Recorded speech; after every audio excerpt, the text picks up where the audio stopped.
Hello students, welcome to West Bengal English Medium Guide. Today I am going to give you the Bengali explanation of Chapter 2, Life with Mr Sowerberry.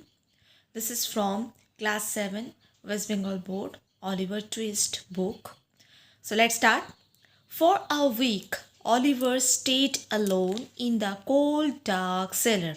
এক সপ্তাহের মতো হয়ে গেছে Oliver সেই cold dark একদম অন্ধকারাচ্ছন্ন শীতল যে সেলারটা ছিল সেখানে এক সপ্তাহের মতো অলিভার কেটে গেছে সময়। And it was the worst week of his life so far. এবং এই যে সপ্তাহটা ওর সব থেকে জীবনে বাজে একটা সপ্তাহ ছিল। Every morning Mr. Bumble unlocked the door, took Oliver into the room where the boys were eating, and beat him while the boys watched. প্রত্যেক দিন সকালবেলা মিস্টার বাম্বেল সেলারের যে ডোরটা ওটা আনলক করতো আর অলিভারকে সেই রুমে নিয়ে যেত যেখানে ছেলেরা খেত, সেখানে নিয়ে গিয়ে ওকে কী করতো, মারতো, আর ছেলেরা সেই দৃশ্য দেখতো। Then he locked Oliver in the room again, আবার ওকে রুমে লক করে দিত। Poor Oliver cried all day and at night he couldn't sleep because he was cold, unhappy and hungry. Oliver সারাদিন কাঁদতো আর রাত্রেবেলা ও ঘুমোতে পারতো না, কারণ ওর প্রচণ্ড ঠান্ডা লাগতো, ও খুবই স্যাড ছিল, আনহ্যাপি ছিল, আর ওর খুব খিদেও পেত। এই জন্য রাত্রেবেলার ঘুম পেত না, মানে ঘুম আসতো না। One morning, at the end of that week, Mr. Bumble saw Mr. Sowerberry, the coffin maker, outside the workhouse. এখন কে এলেন? মিস্টার সাওয়ারবেরি, যিনি একজন কফিন মেকার ছিলেন। কফিন কি? আমাদের যেমন হিন্দুদের ক্ষেত্রে মরা মানে যে মৃতদেহ সেটা কি হয়, পুরানো হয়। মুসলমানদের ক্ষেত্রে কবর দেওয়া হয়। তেমনি এখানে খ্রিশ্চানদের ক্ষেত্রে, ওরা খ্রিশ্চান ছিল, তো ওদের মৃতদেহ এরকম একটা কাঠের বক্সে রেখে ওটা কী করা হতো, কবর দেওয়া হতো, মাটির তলায় রেখে দেওয়া হতো। তো ওটাকে বলা হচ্ছে কফিন বক্স। ঠিক আছে, সেই কফিন মেকার ছিলেন মিস্টার সাওয়ারবেরি। সপ্তাহের শেষে মিস্টার বাম্বেলের সাথে ওনার দেখা হলো, যিনি ওয়ার্কহাউসের বাইরেই দাঁড়িয়েছিলেন। Mr Sowerberry was a tall thin man who always wore black clothes because of his job. Mr Sowerberry বেশ লম্বা ছিলেন, রোগা ছিলেন, এবং সব সময় উনি কালো রঙের কাপড় পরতেন, কারণ ওনার জবের জন্য, উনি যে কাজ করতেন তার জন্য। হি often came to the workhouse because so many poor people died there, and so he knew Mr. Bumble well. উনি মাঝে মাঝেই ওয়ার্কহাউসে আসেন, অফেন মানে মাঝে মাঝে, কারণ ওখানে বিভিন্ন যে মানুষরা থাকতো, গরিব মানুষরা থাকতো, তারা মারা যেত। এবার তাদের মৃতদেহ কবর দেওয়ার জন্য ওনাকে ওখানে মাঝে মাঝেই আসতে হতো। এই জন্য সেই হিসাবে মিস্টার বাম্বেলকে উনি বেশ ভালোভাবেই চিনতেন।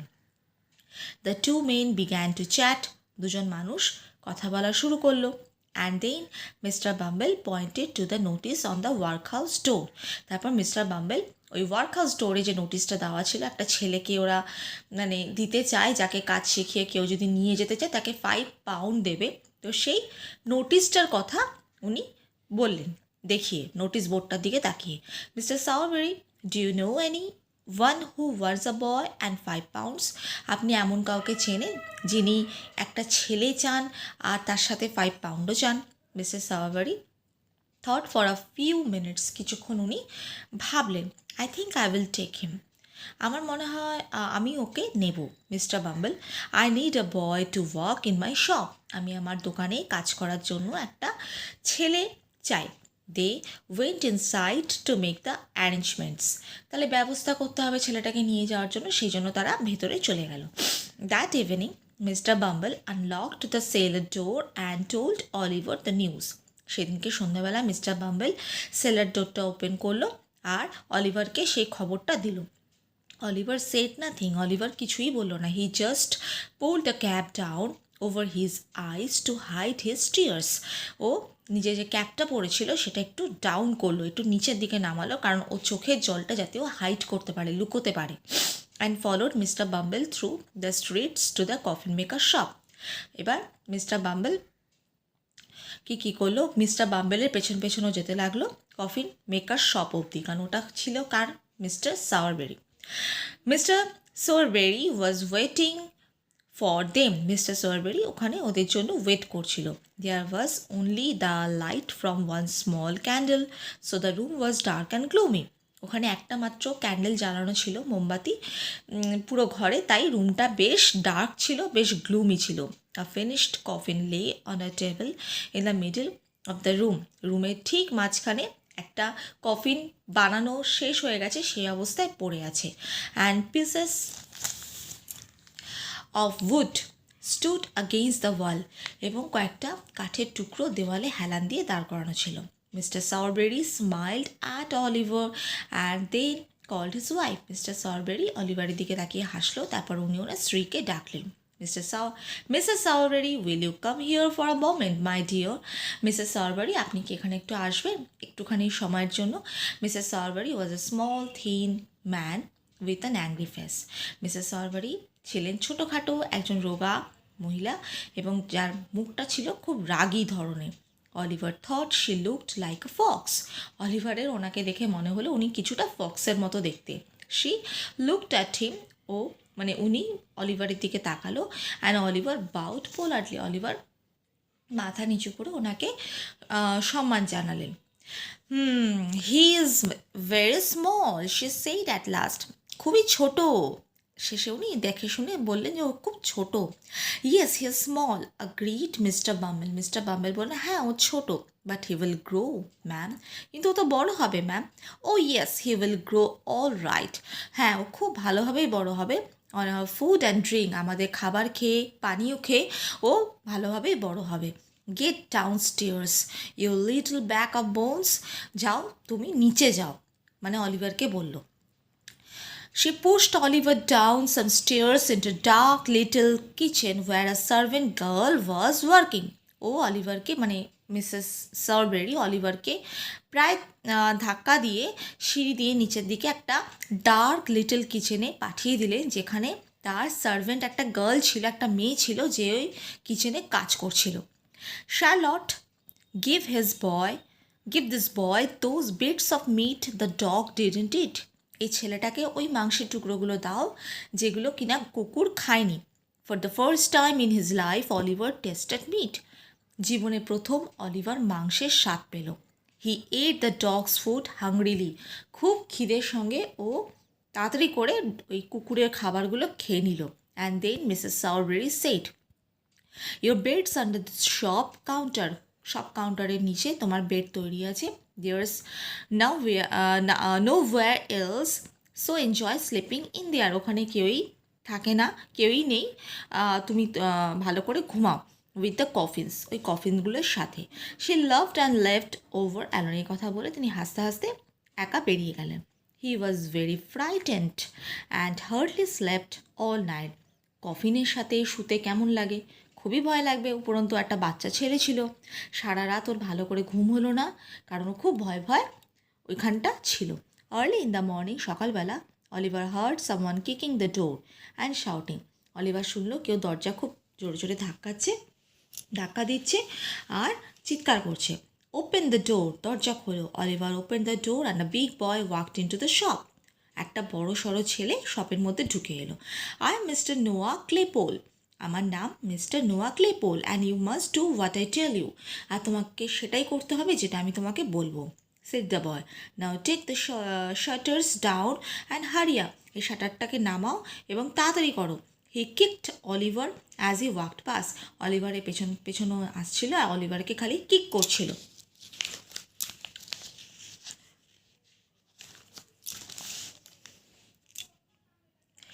The work was hard, but Mr. Sowerberry was kind to Oliver.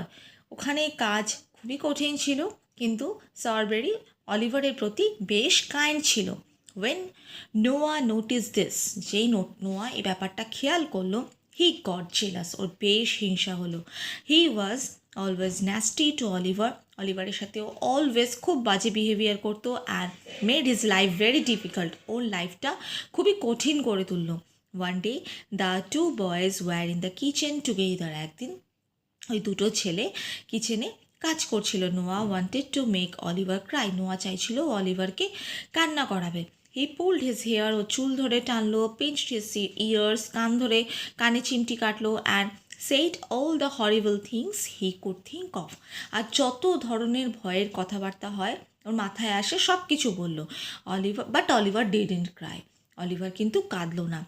How is your mother? তোমার মা কেমন ছিল? Asked Oliver. She is dead. উনি মারা গেছেন। নোয়া thought Oliver was ready to cry. নোয়া ভাবলো যে অলিভার হয়তো প্রায় কেঁদে ফেলবে এবার। সো হি কন্টিনিউড, মানে অলিভারের এক্সপ্রেশন দেখে নোয়ার তাই যেহেতু মনে হলো অলিভারের জন্য কন্টিনিউ বলতে লাগলো। I hard your mother was a bad woman. আমি শুনেছি তোমার মা খুবই একজন বাজে মহিলা ছিলেন। অলিভার্স ফেস ওয়েন্ট রেড। অলিভারের ফেসটা আস্তে আস্তে রেড হয়ে গেল। অ্যান্ড হি, মানে রাগে, হি, মায়ের কথা বলে সবারই রাগ হয়। And he jumped to his feet and hit Noah so hard that the big boy fell down. ও তাড়াতাড়ি লাফ দিয়ে উঠে নোয়াকে এত জোরে হিট করলো, মারলো, যে ওই অত বড় ছেলেটা পড়ে গেল। নোয়া বিগ্যান টু শাউট। নোয়া চিৎকার করতে শুরু করলো। Charlotte, Mrs Sowerberry, help, Oliver's murdering me. Charlotte, Mrs Sowerberry, আপনারা আমাকে হেল্প করুন, অলিভার আমাকে প্রায় মেরে ফেলছে। The two women ran into the kitchen and they both hit Oliver. দুজন মহিলা তাড়াতাড়ি করে রান্নাঘরে দৌড়ে এলেন এবং তারা দুজনেই অলিভারকে মারলেন। Charlotte locked him in the coal cellar until Mr Sowerberry came home. Charlotte অলিভারকে একটা কোল সেলারে, যেখানে কয়লা রাখা হতো এরকম একটা সেলারে কি রেখে দিল যতক্ষণ না মিস্টার সাওয়ারবেরি বাড়িতে ফেরেন। When Mrs Sowerberry told him what happen, যখন মিস্টার সাওয়ারবেরিকে সমস্ত ঘটনা বললেন, হি বিট অলিভার টু। মিস্টার সাওয়ারবেরি কী করলো? অলিভারকে মারলেন। And sent him to bed without any supper, এবং তাকে না খেতে দিয়ে ওকে পাঠিয়ে দিলেন শুতে। Alone with the gloomy coffins, Oliver burst into tears. ওখানে একা একা ওই কফিনগুলোর সাথে ঘরের মধ্যে থেকে অলিভার কান্নায় পুরো ভেঙে পড়ল। He cried for a long time, but at last he had an idea and wiped his eyes. ও অনেকক্ষণ ধরে কাঁদলো, কিন্তু শেষমেশ ওর একটা মাথায় আইডিয়া এলো, তারপরে ও নিজের চোখের জল মুছলো। He decided to run away to London and look for work there. ও ঠিক করলো ও লন্ডনে পালিয়ে যাবে এবং সেখানে গিয়ে কাজের খোঁজ করবে। As soon as it was light, যখনই দিনের আলো ফুটলো, he took all the things he owned, ওর যা যা ছিল সাথে সব কিছু নিল। কী কী ছিল? আ shirt, 2 pairs of socks, a piece of bread and a penny. একটা শার্ট নিল, দুই জোড়া মোজা নিল, এক টুকরো রুটি নিল, আর একটু পয়সা নিয়ে নিল। And tie them up in a big handkerchief, তারপর সেগুলোকে নিয়ে একটা বড় রুমালে বাঁধলো। Then he quietly open the door and set off, আস্তে আস্তে দরজাটা খুলে ওখান থেকে বেরিয়ে গেল। So this was the Bengali explanations of this chapter, Life with Mrs. Sowerberry. I will provide the question answers from this chapter in the next video. So till then, take care and bye.